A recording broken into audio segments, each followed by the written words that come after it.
नमस्ते बच्चों, आप सब कैसे हैं। आज हम एक टॉपिक लेकर आए हैं हीट के ऊपर। हीट मतलब ऊष्मा। ऊष्मा के बारे में मैं तुमको बताऊंगी। खेल खेल में हम ये जानेंगे कि ऊष्मा क्या होती है और वो कैसे ठोस, द्रव और गैस में चलती है।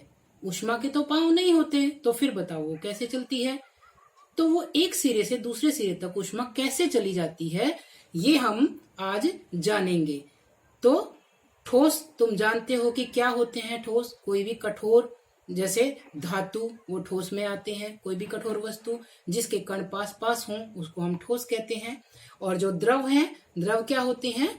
तरल पदार्थ। तरल जैसे पानी, जैसे तेल, जैसे दूध, ये सब तरल हैं। तुमने सबने देखे हुए हैं। इनके कण दूर दूर होते हैं। ठोस की तुलना में इनके कण दूर होते हैं। और फिर गैस। गैस क्या होती है? अब तुमने गैस तो देखी नहीं, किसी ने भी नहीं देखी, क्योंकि वो दिखाई नहीं देती है। उसमें कण बहुत दूर दूर होते हैं। लेकिन हमें पता है, जैसे हम सांस लेते समय ऑक्सीजन गैस लेते हैं, इसी तरह से और भी गैसेस हैं।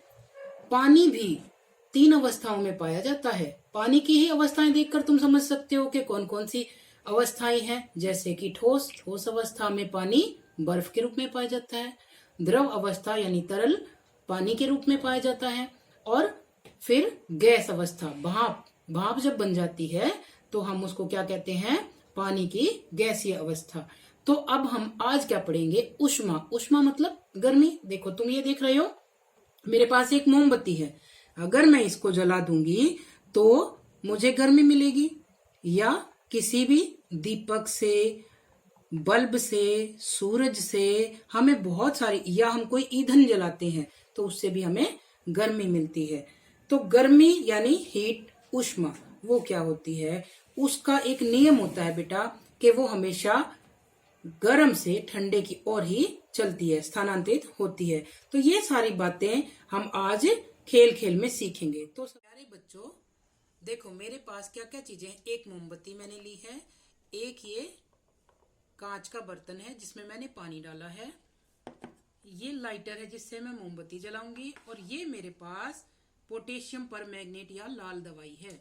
और हम आज खेल खेल में ये सीखने वाले हैं कि द्रवों में ऊष्मा कैसे गति करती है, संवहन या कन्वेक्शन क्या होता है। तो देखो हम सबसे पहले क्या करते हैं, मैंने इसको स्टैंड पर रख दिया। हमारे पास घर पे यही स्टैंड अवेलेबल है बेटा। प्रयोगशाला में हम ट्राइपॉड स्टैंड वगैरह ले लेते हैं। तो अब मैंने देखो इस पे ये रख दिया है और मैं मोमबत्ती को जला रही हूं।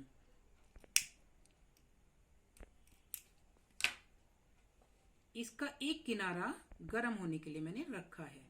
और अब मैं इसमें इसी कोने पे, जो किनारा मैंने गर्म होना रखा है, इसी कोने पर ये देखो थोड़ी सी पोटेशियम परमैंगनेट मैंने डाल दी है। तो तुम ये देखोगे कि यहां से जब गर्म पानी होता है तो ये किस तरह से संवहन धाराएं ऊपर आ रही हैं। देख सकते हो तुम, एक गुलाबी या पर्पल से कलर के ऊपर रेशे बादल से उठ रहे हैं और ऊपर जाकर वापस नीचे आ रहे हैं। ये गोल गोल चक्र की तरह से हो रहा है और धीरे धीरे करके ये सारा का सारा पानी गुलाबी हो जाएगा। ये क्यों होता है बेटा? क्योंकि ऊष्मा द्रव में संवहन के रूप में या कन्वेक्शन के रूप में गति करती है, मूव करती है। तो देखो क्या हो रहा है, यहाँ द्रव के कण हैं यानी पानी के कण हैं, वो गर्म होकर के हल्के हो जाते हैं और ऊपर की तरफ उठते हैं। और उसके साथ ही हमने जो पोटेशियम परमैंगनेट डाला है ये भी ऊपर उठ रहा है। ऊपर जाकर के ये जो ठंडे पानी से, ऊपर की तरफ ठंडा पानी है, नीचे से हम हीट दे रहे हैं तो नीचे गर्म पानी है, तो ठंडा पानी जो है वो ऊपर से नीचे की तरफ गति करेगा क्योंकि वो भारी है।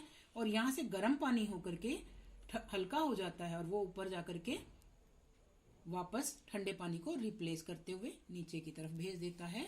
इस तरह से बारी बारी गर्म और ठंडा पानी स्थानांतरित होता रहता है। पानी के कण मूव करते रहते हैं जिसके कारण ये कन्वेक्शन करंट या संवहन धाराएं उत्पन्न होती हैं। मजेदार बात यह है बेटा कि ये न केवल द्रव में ऐसा होता है, हवा में भी ऐसा ही होता है, यानी गैस में भी यही होता है। अब तुम देख सकते हो कि पानी पूरा गुलाबी या पर्पल कलर का हो चुका है।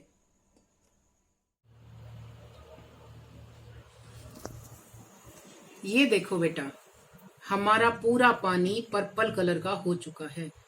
क्योंकि पोटेशियम परमैंगनेट का कलर इस पूरे पानी ने ले लिया है। और उसका कारण मैंने तुम्हें बताया कि हमने जब एक छोटा सा पोटेशियम परमैंगनेट का क्रिस्टल एक तरफ डाला था और उसको हीट किया, गर्म करने पर पानी के कण गर्म हुए और हल्के ऊपर उठते हुए संवहन धारा या कन्वेक्शन करंट बनाते हुए ऊपर आए, और फिर ठंडा पानी जो ऊपर था वो भारी होने के कारण नीचे की तरफ गया। इस तरह से बार बार एक चक्र या सर्किल के रूप में ये पानी घूमता रहा जब तक कि पानी पूरा गर्म नहीं हो जाता है। बेटा यहाँ पर मैंने एक्सपेरिमेंट करने के लिए ये जो मग लिया है, ये जो कांच का बर्तन लिया है, अब तुम ये सोचोगे कि कांच तो गर्म करने पर टूट जाता है, लेकिन ये तो टूटा ही नहीं। देखो बिल्कुल ठीक है। ये क्यों नहीं टूटा?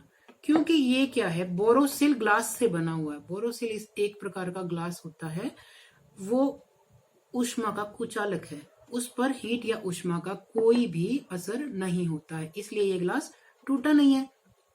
ठीक है, बाकी सभी चीजें गर्म होकर फैल जाती हैं, विस्तारित हो जाती हैं, इसलिए उनमें ऐसी प्रॉब्लम आती है। अब हम देखेंगे एक और प्रयोग जिसके द्वारा हम क्या करेंगे, ये जानेंगे कि गैस में या हवा में भी कन्वेक्शन करंट होता है। अब देखो मैंने क्या किया है, ये मेरे पास एक डिस्पोजल ग्लास है जिसको मैंने कैंची से इस तरह से काट दिया है, ठीक है, गोल, और फिर इसमें एक धागा लगा दिया है, गांठ लगाकर धागा लगा दिया है। अब हम ये देखेंगे कि ये किस तरह से घूमता है। ये मैंने मोमबत्ती ली है, अब मैं इसके ऊपर इसको रखूंगी और तुम देखोगे कि ये कैसे मूव करता है।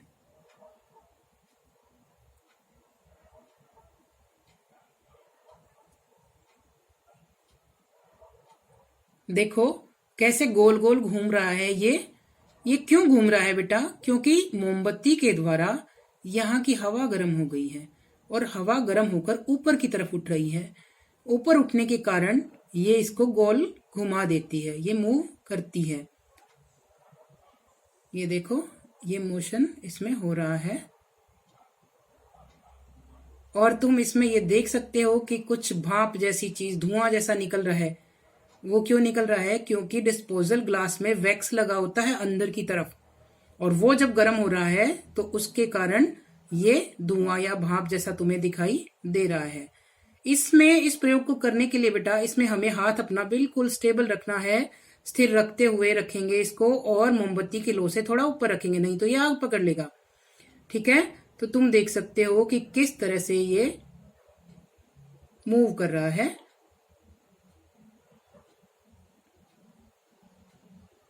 ठीक है बेटा, ये तुम समझ गए होगे कि हवा में भी कन्वेक्शन करंट होता है।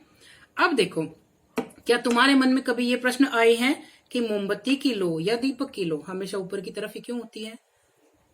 देखा है तुमने, सबने ऊपर की तरफ होती है। और हवा कैसे चलती है? क्या तुम बता सकते हो हवा कैसे चलती है? तो बेटा इसका भी कारण क्या होता है? कन्वेक्शन करंट ही होता है। तुमने कभी टीवी में जरूर देखा होगा कि गर्म हवा के गुब्बारे ऊपर की तरफ उठते हैं। वो क्यों उठते हैं?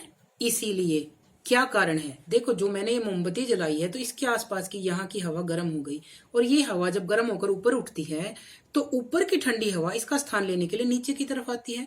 यहाँ से गर्म हवा ऊपर उठी, यहाँ से ठंडी हवा नीचे की तरफ आई, तो इस तरह से ये सर्कल बनते हुए कन्वेक्शन करंट बन जाता है, जिसके कारण हवा चलती है। और इसी कारण, इन ही कन्वेक्शन करंट या संवहन धाराओं के कारण ही वर्षा होती है।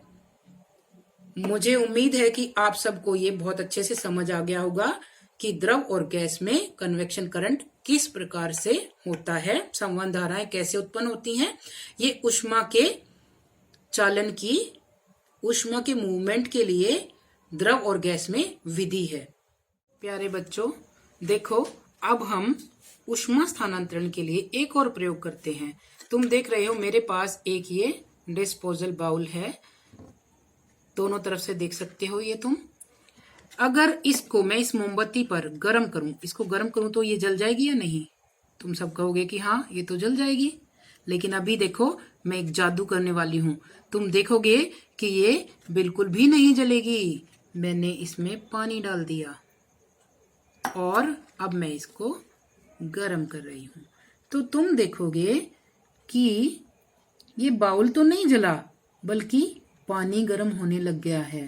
पानी गर्म होके धीरे धीरे भाप बनने लग जाएगी और बाउल बिल्कुल भी नहीं जलेगा। तो ये तो जादू हो गया बिल्कुल। इस तरह से तो तुम सोचोगे हम पानी भी गर्म कर सकते हैं। कागज की एक कटोरी से पानी गर्म कर रहे हैं और साथ साथ में हम चाहे तो इसमें चाय भी बना सकते हैं। क्यों ऐसा हो रहा है? क्या तुमने कभी ऐसे सोचा कि ऐसा क्यों हुआ, क्यों नहीं जला ये? क्योंकि बेटा जो हीट हम इसको दे रहे हैं ना, वो सारी की सारी ऊष्मा या हीट इस पानी को गर्म करने में लग रही है।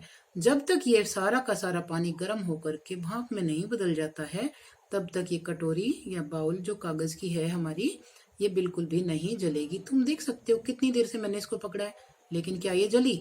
बिल्कुल भी नहीं जली है।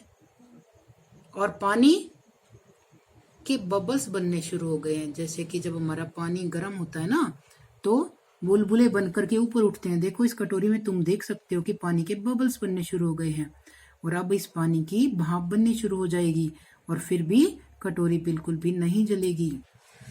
अब मैं तुमको दिखाती हूँ कि पानी बहुत गर्म हो चुका है और लेकिन कटोरी बिल्कुल भी नहीं जली है। अगर मैं इस पानी को वापस डाल दूं और अब तुम्हारे सामने दिखाती हूं मैं कटोरी को गर्म करके, देखो जल गई ना। तुम्हें घर पे अपने आप ये प्रयोग बिल्कुल भी नहीं करना है। ये तुम्हें समझाने और सिखाने के लिए था बेटा। क्यों? क्योंकि क्या हो रहा था यहाँ पर, जो हीट हम दे रहे थे वो पानी को गर्म करने में लग रही थी। जब मैंने पानी को निकाल दिया तो सारी की सारी ऊष्मा इस कटोरी को जलाने में लगी और देखो ये जल गई, पहले नहीं जली थी। तो बेटा तुम्हें समझ आ गया होगा कि ऊष्मा जो है वो किस प्रकार से गति करती है।